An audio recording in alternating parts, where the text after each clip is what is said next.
కుంభం వారికి కనుక చూసుకున్నట్లయితే కుంభరాశి వారికి ప్రధానంగా ఇక్కడ రాశిలో రాహు ఉంటున్నాడు. మీకు 6వ భావంలో మౌఢ్యం ఏర్పడుతుంది. 6వ స్థానం అనేటువంటిది హెల్త్. మరియు అదేవిధంగా ఈ ఎవరికైనా ఏదైనా అంటే అప్పుగా ఇవ్వడం తీసుకునే విషయంలో పూర్వజన్మ కర్మ సంబంధం, డైలీ లైఫ్ సంబంధంగా చెప్తూ ఉంటారు. మరి మిగతా గ్రహాలు కూడా చూసుకుంటే ధనస్థానంలో శని ఉన్నాడు, చతుర్థంలోకి కుజుడు వచ్చేసాడు. జూన్ 21 నుంచి వస్తున్నాడు.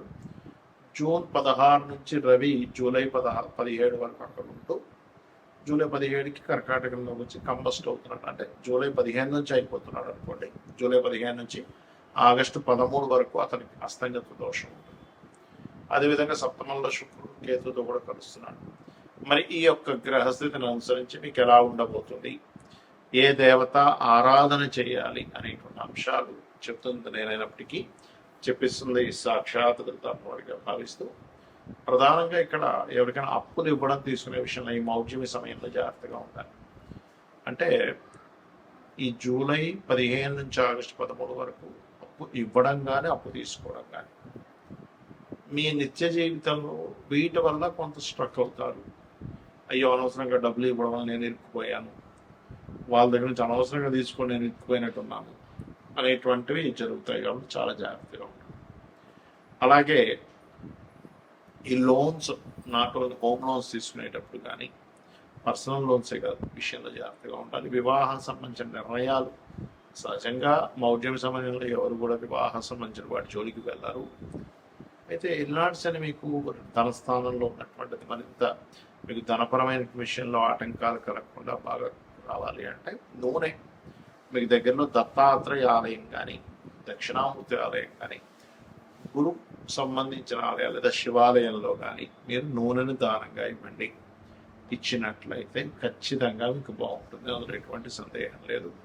మీరు ఎట్టి పరిస్థితుల్లో శుక్రవారాలు మంగళవారాలు ఈ మౌఢ్యమి సమయంలో అయితే ఎవరు పెళ్లి చూపులు తీసుకోరు, కానీ మౌఢ్యం అయిపోయాక కూడా కాస్త శుక్ర మంగళవారాలు వివాహ సంబంధించిన విషయం వాటికి మాట్లాడటం కానీ అటువంటి వాటి జోలికి మాత్రం వెళ్ళకండి. అది అనవసరంగా ఇబ్బందిని క్రియేట్ చేస్తుంది.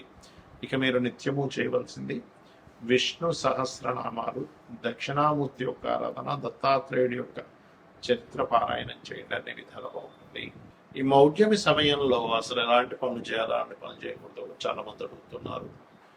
వివాహాలు, నిశ్చితార్థాలు, గృహ ప్రవేశాలు, గృహ ఆరంభాలు చెయ్యరు. ఇది మరి నార్త్ సైడ్ వాళ్ళకి వర్తించదంట. మనమే ఎక్కువగా పాటిస్తూ ఉంటాం. నార్త్ సైడ్ వాళ్ళకి పట్టించుకోరు. కాకపోతే దాని ప్రభావం ఉంటుంది. ఎంతైనా కూడా మనకి వర్జము, దుర్ముహూర్తము, యమగండాలు ఇవన్నీ కొన్ని ప్రాంతాల్లో వర్తిస్తే కొన్ని ప్రాంతాల్లో వర్తించినప్పుడు అలాగే మరి ఇది అలా అవుతుందా అంటారు చాలా మంది. కానీ ఇది అలా ఉండదు. యూనివర్సల్గా ఇది దాని ప్రభావం చూపిస్తూ ఉంటుంది. కాబట్టి నార్త్ వాళ్ళు కూడా ఇది పాటించాలి. వాళ్ళు పాటించట్లేదు కానీ పాటించాలి అక్కడ నివసించే వాళ్ళు కూడా. ఎందుకంటే మనం చూడండి, ఇప్పుడు రాహుకాలం ఉంది, ఇక్కడ పాటిస్తున్నారు చాలా మందిని.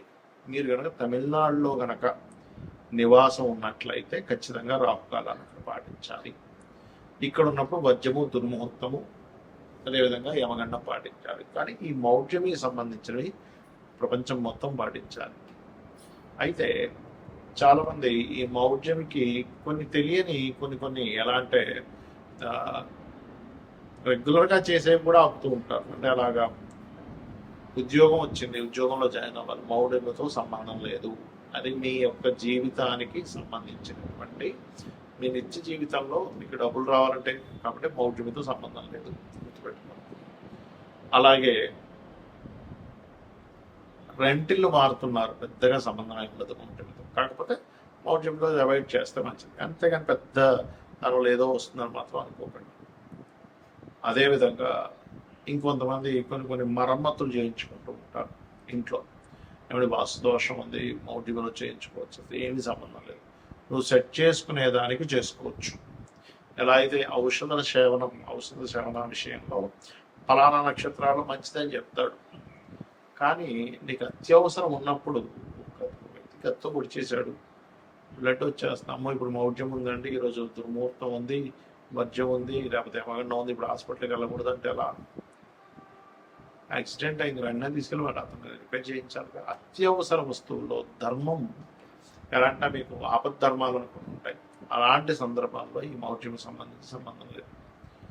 అలాగే మరొక విషయం ఏంటంటే, ఇప్పుడు నేను మీకు ఇందాక ఒక్కొక్క రాశి వాళ్ళకి మీకు చెప్తూ వచ్చా ఈ మౌఢ్యమి సంబంధించిన విషయం. మేషం వారికి ఈ ప్రాపర్టీ విషయంలో అని, వృషభం వారికి అగ్రిమెంట్స్ అని, మిథునం వారికి ధన విషయంలో, కర్కాటకం వారికి అప్పుల విషయంలోని, లేకపోతే బాధ్యతలు స్ట్రక్ అవడం అని, సింహం వారికి ఇన్వెస్ట్మెంట్స్ అని, కన్య వారికి బిజినెస్ రిలేటెడ్, తుల వారికి జాబ్ సంబంధించిన, మరియు అదేవిధంగా వృచ్చికం వారికి దూర ప్రాంతాలు అంటే ఉపనయన సంస్కారాలు, ధనస్సు వారికి ఏమో షేర్ మార్కెట్ అండ్ ఇన్సూరెన్సెస్, మకరం వారికి ఏమో వివాహ సంబంధించిన, మరియు ఈ కుంభం వారికి ఏమో మన ఏదైతే ఇందాక చెప్పుకున్నామో ఈ అప్పులు ఇవ్వడం తీసుకోవడం, జాబ్ సంబంధించిన, మరియు అదేవిధంగా శత్రుత్వాల విషయంలో మీనం వారికి సంతానం సంబంధించిన. ఎందుకు అంటే వాళ్ళ లగ్నం నుంచి ఆ భావం ఆ స్థానం అవుతుంది. అన్ని విషయాలకు కాదు, పర్టికులర్గా వాళ్ళ పర్సనల్ చార్ట్లో ఈ విషయంలో జాగ్రత్తగా ఉండాలి. యూనివర్సల్గా జరిగే కొన్ని శుభకార్యాలకు ఎందుకు శుభకార్యాలు చేయరు ఆ సమయంలో అంటే, గురువు యొక్క దృష్టి, శుక్రుడి యొక్క దృష్టి, రవి యొక్క కిరణాల చేత, రవికి అతి సమీపంలో వెళ్ళడం మూలంగా వాటి యొక్క ప్రభావం తగ్గిపోతుంది. వాటి ప్రభావం ఎప్పుడైతే గురువు ప్రభావం తగ్గిపోయిందో అక్కడ కలిగేటువంటివి ఏమిటి, యూనివర్సల్గా జరిగేవేమిటి, బంగారం యొక్క ధర సంబంధించిన విషయంలో బాగా డౌన్ఫాల్ అవ్వడం ఆ సమయం, ఇంకా విచిత్రంగా ఫ్లక్చువేట్ అవ్వడం ధరల విషయంలో జరుగుతుంటుంది అనమాట ఆ టైంలో పర్టికులర్. అలానే మీరు చాలామంది ఏంటంటే, నేను చాలాసార్లు చెప్పాను, 1 year నుంచి చెప్తున్నాను, బాగా పెరుగుతుంటుంది, తగ్గుతుంటుంది, 50 సార్లు అయినా జరుగుతుంది, డోంట్ వరీ అని. ఇక్కడ చాలామంది చేసే మిస్టేక్ ఏంటంటే, వాళ్ళ జన్మజాతకాలలో రవి గురువులు పాడైపోయి ఉంటే తెలియక బంగారంలో ఇన్వెస్ట్మెంట్ చేస్తున్నారు. దానివల్ల తెలియకుండా హైలో ఉన్నప్పుడు కొనడం, తగ్గినప్పుడు అమ్మడం జరుగుతుంది. కాబట్టి నేను చెప్పేది ఒకటే గుర్తుపెట్టుకోండి, ఈ బంగారం విషయంలో కూడా ఈ మౌఢ్యం ఫ్లక్చువేషన్స్ ఇస్తుంది. రవి గురువుని కంబస్ చేయడం వల్ల. అదేవిధంగా మరొక విషయం ఏంటంటే, ఇది జల సంబంధించిన విషయాలు, సునామీలు, ప్రపంచవ్యాప్తంగా కొన్ని ఈ ఆరోగ్య సంబంధించిన విషయంలో కూడా దీని యొక్క ప్రభావం పెరగనుంది ఈ కంబస్ట్ వల్ల. కాబట్టి అందరూ కూడా కాచి చల్లార్చిన నీరు తాగండి, మరియు కాస్త నీటి ప్రాంతాలకు దగ్గరగా ఉండే వారికి కాస్త దూరంగా ఉండండి.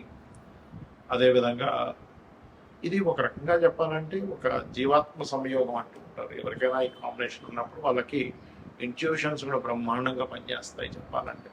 ఒక డిగ్నిఫైడ్ నేచర్లో కూడా వెళ్తూ ఉంటారు. కాకపోతే ఏంటంటే, మనకి యోగము అంటారు జ్యోతిష్ శాస్త్రంలో.